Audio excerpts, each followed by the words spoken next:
ಗೆಳೆಯರೆ, ವಿಚಾರ ವಿಜಯಕ್ಕೆ ಪ್ರೀತಿಯ ಸ್ವಾಗತ ಸುಸ್ವಾಗತ. ಸ್ನೇಹಿತರೆ, ಈ ಸಮಾಜದಲ್ಲಿ ರಾಜಕೀಯ ಮಾಡಿ ಹೊರಟವರೆಷ್ಟೋ, ಅಧಿಕಾರದ ಪಟ್ಟ ಏರಿದವರೆಷ್ಟೋ, ತಮ್ಮದೇ ವರ್ಚಸ್ಸಿನಿಂದ ಮೆರೆದವರೆಷ್ಟೋ, ತಮ್ಮ ಕೆಲಸ ಕಾರ್ಯಗಳಿಂದ ಸುಧಾರಣೆ ಮಾಡಿದವರೆಷ್ಟೋ, ಅದೇ ತರಹ ತಮ್ಮ ಸಾಮಾಜಿಕ ಕೆಲಸಗಳಿಂದ ನಾಡಿನ ಜನರ ಹೃದಯದಲ್ಲಿ ಉಳಿದುಕೊಳ್ಳುವ ವ್ಯಕ್ತಿತ್ವ ಅಂದ್ರೆ ಅದುವೇ ಸಿದ್ದರಾಮಯ್ಯ. ಯಾಕಂದ್ರೆ ರಾಜ್ಯದ ಅಭಿವೃದ್ಧಿಗೆ ಸುಮಾರು 50 ವರ್ಷಗಳ ಸಾಮಾಜಿಕ ಸೇವೆ, ಕುರಿ ಕಾಯುವ ಕೆಲಸದಿಂದ ರಾಜ್ಯವನ್ನಾಳುವ ಮುಖ್ಯಮಂತ್ರಿ ತನಕ ತಮ್ಮ ಸಾಮಾಜಿಕ ನ್ಯಾಯ ಅಹಿಂದ ಅಸ್ತ್ರದಿಂದಲೇ ರಾಜ್ಯದ ಜನತೆಗೆ ಚಿರಪರಿಚಿತರು. ಇವರ ವ್ಯಕ್ತಿತ್ವದ ಆದಿ, ಬಾಲ್ಯದ ನೆನಪು, ರಾಜಕೀಯದ ಪ್ರಬುದ್ಧತೆ, ಸಾಮಾಜಿಕ ಕಳಕಳಿ, ಅಹಿಂದ ಹೋರಾಟದ ಬೆಂಬಲ, 17 ಬಜೆಟ್ ಮಂಡಿಸಿದ ಸಾಧನೆ, ಜನಪರ ಯೋಜನೆಗಳ ಮೂಲಕ ರಾಜ್ಯದ ಜನರ ಹೃದಯದಲ್ಲಿ ತಮ್ಮದೇ ಆದ ವರ್ಚಸ್ಸಿನಿಂದ, ತಮ್ಮದೇ ಆದ ಕೆಲಸ ಕಾರ್ಯಗಳಿಂದ ಅಚ್ಚಳಿಯದ ಹಾಗೆ ಉಳಿದುಕೊಂಡ ಆ ವ್ಯಕ್ತಿತ್ವದ ಬಗ್ಗೆ ಒಂದಿಷ್ಟು ಮಾಹಿತಿಯನ್ನ ನಾವಿಲ್ಲಿ ನೋಡೋಣ ಅಂತ ಹೇಳ್ತಾ, ಮೊದಲ ಬಾರಿ ನಿಮ್ಮ ಚಾನೆಲ್ಗೆ ಭೇಟಿ ನೀಡಿದ್ರೆ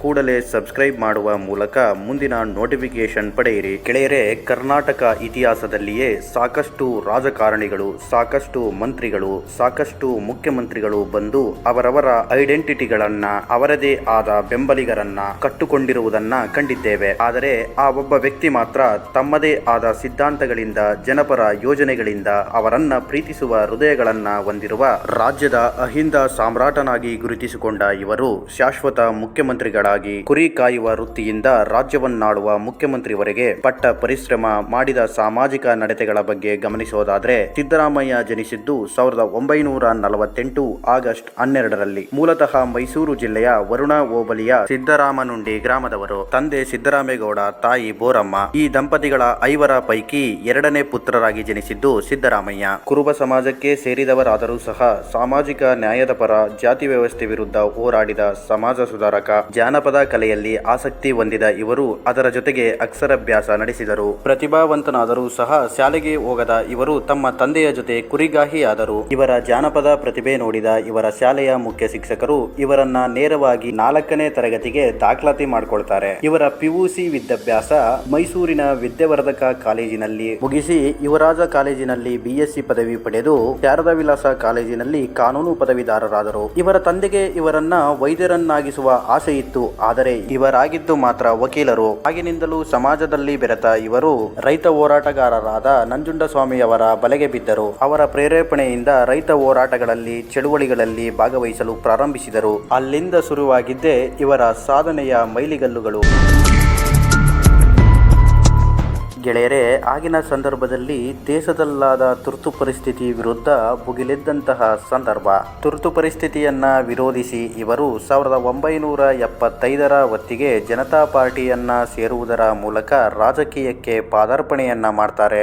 1977ರ ಹೊತ್ತಿಗೆ 29ರ ಯುವಕ ಪಾರ್ವತಮ್ಮನವರ ಜೊತೆ ವಿವಾಹವಾದರು. ಅಲ್ಲಿಗಾಗಲೇ ರಾಜಕೀಯ ರುಚಿ ಕಂಡಿದ್ದಂತಹ ಸಿದ್ದರಾಮಯ್ಯನವರು 1978ರಲ್ಲಿ ತಾಲೂಕು ಅಭಿವೃದ್ಧಿ ಮಂಡಳಿಗೆ ಆಯ್ಕೆಯಾಗ್ತಾರೆ. ತದನಂತರ 1980ರಲ್ಲಿ ಇವರ ನಾಯಕತ್ವವನ್ನ ಗಮನಿಸಿದಂತಹ ಜನತಾ ಪಾರ್ಟಿಯಿಂದ ಲೋಕಸಭೆಗೆ ಸ್ಪರ್ಧೆ ಮಾಡಲು ಅವಕಾಶವನ್ನ ಮಾಡಿಕೊಡ್ತಾರೆ. ನಮ್ಮೆಲ್ಲರ ಸೌಭಾಗ್ಯವೋ ಗೊತ್ತಿಲ್ಲ ಕಣ್ರೆ, ಇವರು ಅದರಲ್ಲಿ ಸೋಲನ್ನು ಅನುಭವಿಸಿ ರಾಜ್ಯ ರಾಜಕಾರಣದಲ್ಲಿಯೇ ಉಳಿದುಕೊಳ್ತಾರೆ. ತದನಂತರ 1983ರಲ್ಲಿ ಪಕ್ಷೇತರವಾಗಿ ಚುನಾವಣೆಯನ್ನ ಎದುರಿಸುವಂತಹ ಸವಾಲು ಇವರನ್ನ ಕಾಡ್ಲಿಕ್ಕೆ ಶುರು ಮಾಡುತ್ತೆ. ಯಾಕಂದ್ರೆ ಅಂದಿನ ಜನತಾ ಪಾರ್ಟಿಯ ಅಧ್ಯಕ್ಷರಾಗಿದ್ದ ದೇವೇಗೌಡರು ಆ ಪಕ್ಷದಿಂದ ಬಿಫಾರ್ಮ್ ನೀಡದ ಕಾರಣ ಚಾಮುಂಡೇಶ್ವರಿ ಕ್ಷೇತ್ರದಿಂದ ಪಕ್ಷೇತರವಾಗಿ ಸ್ಪರ್ಧಿಸುವ ಸವಾಲು ಎದುರಾಗುತ್ತೆ. ಅಲ್ಲಿನ ಗೆಲುವಿನ ಮೂಲಕ ರಾಮಕೃಷ್ಣ ಹೆಗಡೆಯವರ ಸರ್ಕಾರದಲ್ಲಿ ಮಂತ್ರಿಯೂ ಸಹ ಆಗ್ತಾರೆ. 2ನೇ ಬಾರಿ ಜನತಾ ಪಕ್ಷದಿಂದ ಕಣಕ್ಕಿಳಿದ ಇವರು ಹೆಗ್ಡೆ ಸರ್ಕಾರದಲ್ಲಿ ಮತ್ತೊಮ್ಮೆ ಪಶುಸಂಗೋಪನಾ ಮಂತ್ರಿಯಾದರು. ನಂತರ ಫೋನ್ ಕದ್ದಲಿಕೆ ಪ್ರಕರಣವೊಂದರಲ್ಲಿ ಹೆಗಡೆಯವರು ರಾಜೀನಾಮೆ ನೀಡುವಂತಾಯಿತು. ಅವರ ಜಾಗಕ್ಕೆ SR ಬೊಮ್ಮಾಯಿಯವರನ್ನ ಮುಖ್ಯಮಂತ್ರಿಯಾಗಿ ಆಯ್ಕೆ ಮಾಡಲಾಗುತ್ತೆ. ಆ ಸರ್ಕಾರದಲ್ಲೂ ಸಹ ಸಾರಿಗೆ ಮಂತ್ರಿಯಾಗಿ ಕಾರ್ಯನಿರ್ವಹಿಸುತ್ತಾರೆ. ನಂತರ ಹೆಗ್ಡೆ ಅವರ ವೈಮನಸ್ಸಿನಿಂದ ಜನತಾದಳ ಸೇರಿದ ಸಿದ್ದರಾಮಯ್ಯ 1989ರ ಚುನಾವಣೆಯಲ್ಲಿ ಮತ್ತೆ ಸೋಲನ್ನು ಅನುಭವಿಸುತ್ತಾರೆ. ರಾಜ್ಯ ವಿಧಾನಸಭೆಯಲ್ಲಿ ಸೋಲನ್ನು ಅನುಭವಿಸಿದ ಇವರು 1991ರ ಹೊತ್ತಿಗೆ ಕೊಪ್ಪಳ ಕ್ಷೇತ್ರದಿಂದ ಲೋಕಸಭೆಗೆ ಸ್ಪರ್ಧಿಸಿ ಸೋಲಿನ ರುಚಿಯನ್ನ ಅನುಭವಿಸುತ್ತಾರೆ. ಸೋತರು ಜನರ ಸಂಪರ್ಕದಲ್ಲಿದ್ದ ಸಿದ್ದು 1994ರ ಹೊತ್ತಿಗೆ ದೇವೇಗೌಡರ ಜನತಾದಳದಿಂದ ಗೆದ್ದು ಹಣಕಾಸು ಮಂತ್ರಿಯಾಗ್ತಾರೆ. ಈ ಸಂದರ್ಭದಲ್ಲಿ ಕುರಿ ಕಾಯುವ ಕಾಯುವವನಿಗೆ ಆರ್ಥಿಕತೆ ಏನ್ ಗೊತ್ತಾಗುತ್ತೆ ಎಂಬ ಟೀಕೆ ಅಪಮಾನಕ್ಕೆ ಗುರಿಯಾದ ಇವರು 17 ಬಜೆಟ್ಗಳನ್ನು ಮಂಡಿಸಿ ಇತಿಹಾಸವನ್ನ ಸೃಷ್ಟಿಸಿದರು. 1996ರ ಸಂದರ್ಭದಲ್ಲಿ ದೇವೇಗೌಡರು ದೇಶದ ಪ್ರಧಾನಿಯಾದ ಕಾರಣ ಸಿದ್ದರಾಮಯ್ಯರವರಿಗೆ ಮುಖ್ಯಮಂತ್ರಿ ನೀಡುವ ಎಲ್ಲ ಅವಕಾಶಗಳಿತ್ತು. ಆದರೆ ಹೆಗಡೆ ಬಣದ ವಿರೋಧದಿಂದ JH ಪಟೇಲರಿಗೆ ಸಿಎಂ ಸ್ಥಾನವನ್ನ ಬಿಟ್ಟುಕೊಡಬೇಕಾಗುತ್ತೆ. ಇವರು ಉಪಮುಖ್ಯಮಂತ್ರಿಗಳಾಗಿ ಹಣಕಾಸು ಖಾತೆಯನ್ನ ನಿಭಾಯಿಸುವಂತಹ ಪರಿಸ್ಥಿತಿ ಬಂದೊದಗುತ್ತೆ. 1999ರ ಹೊತ್ತಿಗೆ ಜನತಾದಳ ಒಡೆದು ಜಾತ್ಯತೀತ ಜನತಾದಳವಾಯಿತು. 1999ರಲ್ಲಿ ಜಾತ್ಯತೀತ ಜನತಾದಳದಿಂದ ಸ್ಪರ್ಧಿಸಿದ ಇವರು ಮತ್ತೆ ಸೋಲಿನ ರುಚಿಯನ್ನ ಕಾಣಲೇಬೇಕಾಗುತ್ತೆ. ಯಾಕಂದ್ರೆ ಇದು ಪ್ರಜಾಪ್ರಭುತ್ವ ವ್ಯವಸ್ಥೆ. ಆದರೆ 2004ರಲ್ಲಿ ಮತ್ತೊಮ್ಮೆ ಮುಖ್ಯಮಂತ್ರಿಯಾಗುವ ಎಲ್ಲಾ ಅವಕಾಶಗಳಿದ್ರೂ ಕೂಡ ಕೈತಪ್ಪಿ ಹೋಗುತ್ತೆ. ಆ ಸಂದರ್ಭದಲ್ಲಿ ಯಾವ ಪಕ್ಷಕ್ಕೂ ಕೂಡ ಬಹುಮತವಿಲ್ಲದ ಕಾರಣ ಮೈತ್ರಿ ಸರ್ಕಾರದೊಂದಿಗೆ ಧರ್ಮಸಿಂಗ್ ಅವರಿಗೆ ಮತ್ತೊಮ್ಮೆ ಉಪಮುಖ್ಯಮಂತ್ರಿಗಳ ಸ್ಥಾನಕ್ಕೆ ತೃಪ್ತರಾಗಬೇಕಾಗುತ್ತೆ. ಈ ಸಂದರ್ಭದಲ್ಲಿ ಅವಕಾಶವು ದೇವೇಗೌಡರಿಂದ ಕೈತಪ್ಪಿತ್ತು ಎಂಬುದನ್ನ ಇತಿಹಾಸಗಳು ಹೇಳ್ತಿದೆ. 2005ರ ಹೊತ್ತಿಗೆ JDSನಿಂದ ಉಚ್ಚಟನೆಗೊಂಡ ಸಿದ್ದರಾಮಯ್ಯ ಏಕಾಂಗಿಯಾಗಿ ಸಂಘಟಿಸಿ ಅಹಿಂದ ನಾಯಕರಾಗಿ ಗುರುತಿಸಿಕೊಂಡರು. ಈ ಸಂದರ್ಭದಲ್ಲಿ ದೇವೇಗೌಡರ ವಿರುದ್ಧ ಶ್ರಮಿಸಿದ ಇವರು AIPJD ಪಕ್ಷ ಸ್ಥಾಪಿಸಿ ಕೆಲವೊಂದಿಷ್ಟು ಕಡೆ ಗೆದ್ದು ಬೀಗಿದರು. ಜೊತೆಗೆ ಕಾಂಗ್ರೆಸ್ನ ವಿಶ್ವಾಸವನ್ನು ಸಹ ಗಳಿಸಿದ್ರು. ಇದೇ ಹೊತ್ತಿಗೆ ಕಾಂಗ್ರೆಸ್ JDS ಮೈತ್ರಿ ಸರ್ಕಾರ ಉರುಳಿತು. JDS ಬಿಜೆಪಿ ಜೊತೆ ಮೈತ್ರಿ ಆಯಿತು. ಇದನ್ನರಿತ ಸಿದ್ದು 2006ರಲ್ಲಿ ತಮ್ಮ AIPJD ಪಕ್ಷವನ್ನ ಕಾಂಗ್ರೆಸ್ ಜೊತೆ ವಿಲೀನ ಮಾಡಿದರು. ಬಹುಶಃ ಇವರ ರಾಜಕೀಯ ಲಕ್ ಬದಲಾಗಿದ್ದು ಇಲ್ಲಿಂದಾನೆ ಅಂತ ಕಾಣಿಸುತ್ತೆ. ಯಾಕಂದ್ರೆ ಖುದ್ದು ಸೋನಿಯಾ ಗಾಂಧಿ ಅವರೇ ಬಂದು ಇವರನ್ನ ಕಾಂಗ್ರೆಸ್ಗೆ ಸೇರ್ಪಡೆ ಮಾಡ್ಕೊಳ್ತಾರೆ. ಇವರು JDSಗೆ ರಾಜೀನಾಮೆ ನೀಡಿದ ಕಾರಣ ಇವರ ವಿರುದ್ಧ ಬಿಜೆಪಿ JDS ಮೈತ್ರಿ ಇವರನ್ನ ಸೋಲಿಸಲೇಬೇಕೆಂಬ ಜಿದ್ದಾಜಿದ್ದಿನ ಕಾಳಗವನ್ನ ನಡೆಸ್ತಾರೆ. ಆದ್ರೆ ಚಾಮುಂಡೇಶ್ವರಿ ಕ್ಷೇತ್ರದ ಜನತೆ ಕೇವಲ 257 ಮತಗಳಿಂದ ಇವರನ್ನ ಮತ್ತೆ ವಿಧಾನಸಭೆಗೆ ಆರಿಸಿ ಕಳಿಸ್ತಾರೆ. ತದನಂತರ 2008ರ ಹೊತ್ತಿಗೆ ವರುಣಾ ಕ್ಷೇತ್ರದಿಂದ ಭರ್ಜರಿ ಗೆಲುವು ಸಾಧಿಸಿದ ಇವರು 2009ರಲ್ಲಿ ವಿಪಕ್ಷ ನಾಯಕರಾಗ್ತಾರೆ. ಯಾಕಂದ್ರೆ ಅಂದಿನ ವಿಪಕ್ಷ ನಾಯಕರಾಗಿದ್ದ ಮಲ್ಲಿಕಾರ್ಜುನ ಖರ್ಗೆ ಅವರು ಲೋಕಸಭೆಗೆ ಎಂಟ್ರಿ ಕೊಟ್ಟ ಕಾರಣ ಅವರ ಸ್ಥಾನಕ್ಕೆ ಸಿದ್ದರಾಮಯ್ಯರವರನ್ನ ವಿಪಕ್ಷ ನಾಯಕರಾಗಿ ಆಯ್ಕೆ ಮಾಡಲಾಗುತ್ತೆ.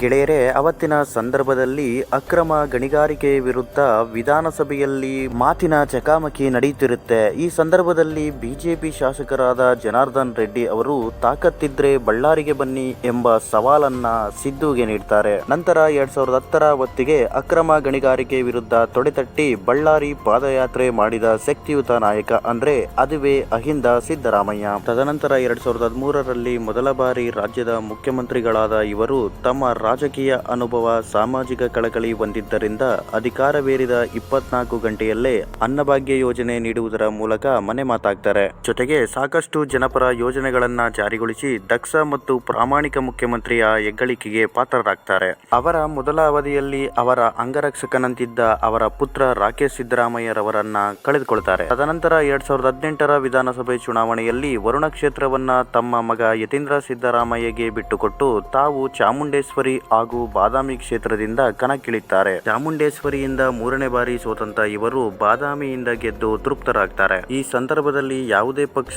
ಬಹುಮತವಿಲ್ಲದ ಕಾರಣ JDS ಮತ್ತು ಕಾಂಗ್ರೆಸ್ನ ಮೈತ್ರಿ ಸರ್ಕಾರ ರಚನೆಯಾಗುತ್ತೆ. ಇಲ್ಲಿ ಕುಮಾರಸ್ವಾಮಿ ಅವರಿಗೆ ಮುಖ್ಯಮಂತ್ರಿ ಸ್ಥಾನ ನೀಡಿ ಸಿದ್ದರಾಮಯ್ಯರವರು CLP ನಾಯಕರಾದರು. ಆಪರೇಷನ್ ಕಮಲದ ಪರಿಣಾಮ ರಾಜ್ಯದಲ್ಲಿ ಮೈತ್ರಿ ಸರ್ಕಾರ ಮುರಿದುಬಿತ್ತು. ಈ ಸಂದರ್ಭದಲ್ಲಿ ಮತ್ತೊಮ್ಮೆ ವಿಪಕ್ಷ ನಾಯಕರಾಗಿ ಆಯ್ಕೆಯಾಗ್ತಾರೆ. 2023ರ ಚುನಾವಣೆಯಲ್ಲಿ ಭರ್ಜರಿ ಬಹುಮತದೊಂದಿಗೆ ಆರಿಸಿ ಬಂದ ಕಾಂಗ್ರೆಸ್ ಸರ್ಕಾರದಿಂದ DK ಮತ್ತು ಸಿದ್ದರಾಮಯ್ಯರವರ ಕುರ್ಚಿ ಕಾಳಗದಲ್ಲಿ ಪಟ್ಟು ಹಿಡಿದು 2ನೇ ಬಾರಿ ಮುಖ್ಯಮಂತ್ರಿಯಾಗ್ತಾರೆ. ಪಂಚ ಗ್ಯಾರಂಟಿಗಳ ಮೂಲಕ ಮತ್ತೊಮ್ಮೆ ಬಡವರಿಗೆ ಆಸರೆಯಾದ ಗ್ಯಾರಂಟಿ ರಾಮಯ್ಯ ಸದ್ಯ ಕರ್ನಾಟಕವನ್ನಾಳಿದ ದೀರ್ಘಾವಧಿ ಮುಖ್ಯಮಂತ್ರಿ ಎಂಬ ದಾಖಲೆ ಬರೆದು ಮುಖ್ಯಮಂತ್ರಿ ಸ್ಥಾನಕ್ಕೆ ರಾಜೀನಾಮೆ ನೀಡಿದರು. ರಾಜಕೀಯ ಸ್ಥಾನಮಾನಕ್ಕೆ ಕಚ್ಚಾಡಿ ಶಕ್ತಿ ಪ್ರದರ್ಶಿಸುವ ಈ ರೆಸಾರ್ಟ್ ರಾಜಕಾರಣದ ವ್ಯವಸ್ಥೆಯಲ್ಲಿ ನುಡಿದಂತೆ ಹೈಕಮಾಂಡ್ಗೆ ನೀಡಿದ ಮಾತಿನಂತೆ CM ಸ್ಥಾನಕ್ಕೆ ರಾಜೀನಾಮೆ ನೀಡಿ ರಾಜಕಾರಣಕ್ಕೆ ಆದರ್ಶರಾದರು. ಇವರ ಮಾದರಿಯಲ್ಲೇ ಸಾಕಷ್ಟು ವ್ಯಕ್ತಿತ್ವಗಳು ರಾಜ್ಯ ರಾಜಕಾರಣದಲ್ಲಿ ಮುಖ್ಯಮಂತ್ರಿಗಳಾಗಿ ಅವರದೇ ಆದ ಛಾಪು ಮೂಡಿಸಿದ್ದಾರೆ. ಅವರ ಪೈಕಿ ನಿಮಗಿಷ್ಟವಾದ ಮುಖ್ಯಮಂತ್ರಿ ಯಾರೆಂಬುದನ್ನ ಕಮೆಂಟ್ ಮೂಲಕ ತಿಳಿಸಿ ಅಂತ ಹೇಳ್ತಾ, ಇದಾಗಿತ್ತು ಕುರಿ ಕಾಯುವ ಹುಡುಗನಿಂದ ಮುಖ್ಯಮಂತ್ರಿ ಪಟ್ಟಕ್ಕೇರಿದ ಸಿದ್ದರಾಮಯ್ಯರವರ ಜೀವನದ ಸತ್ಯಕತೆ ಅಂತ ಹೇಳ್ತಾ ಮತ್ತಷ್ಟು ವಿಚಾರಗಳ ಜೊತೆ ಮತ್ತೆ ಭೇಟಿಯಾಗೋಣ. ಅಲ್ಲಿ ತನಕ ಪ್ರೀತಿಯ ಕನ್ನಡಿಗನ ನಮಸ್ಕಾರ.